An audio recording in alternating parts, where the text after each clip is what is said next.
Exodus. Inapi ang mga Israelita sa Ehipto. Unang kabanata. Ito ang mga anak na lalaki ni Jacob na sumama sa kanya sa Ehipto, kasama ang kanilang mga pamilya, sina Reuben, Simeon, Levi, Huda, Isakar, Zebulun, Benjamin, Dan, Naphtali, Gad at Asher. Si Jose ay matagal nang nasa Ehipto. Ang bilang ng lahat ng lahi ni Jacob na sumama sa kanya sa Ehipto ay 70. Dumating ang panahon na namatay si Jose at ang lahat ng kanyang kapatid, at lumipas na ang kanilang henerasyon. Pero mabilis na dumami ang lahi nila. Sa sobrang dami nila, nangalat sila sa buong lupain ng Ehipto. Ngayon, nagkaroon ng bagong hari ang Ehipto na walang alam tungkol kay Jose.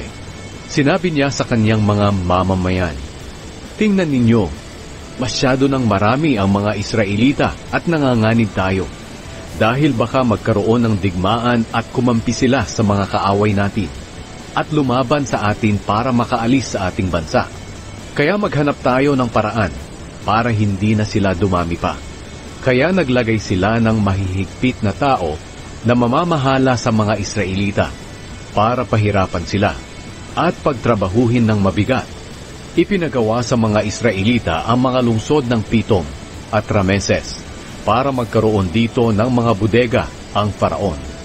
Pero habang patuloy silang pinahihirapan, lalo naman silang dumarami at nangangalat sa Ehipto. Kaya lalong natakot ang mga taga-Ehipto sa kanila. Dahil dito lalo pa nilang pinagmalupitan ang mga Israelita. Wala silang awa sa mga ito.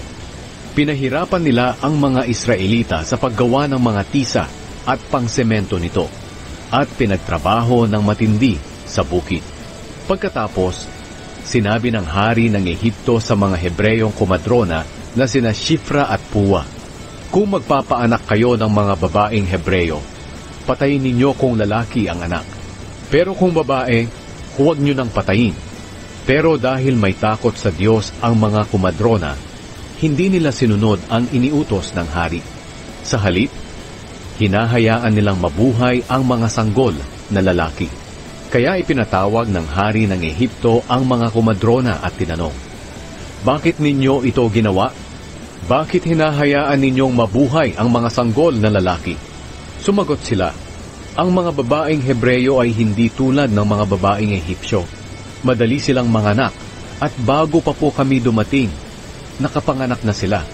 Kaya pinagpala ng Diyos ang mga kumadrona, at dumami pa ng dumami ang mga Israelita. At dahil sa iginagalang ng mga kumadrona ang Diyos, binigyan sila ng Diyos ng sarili nilang pamilya.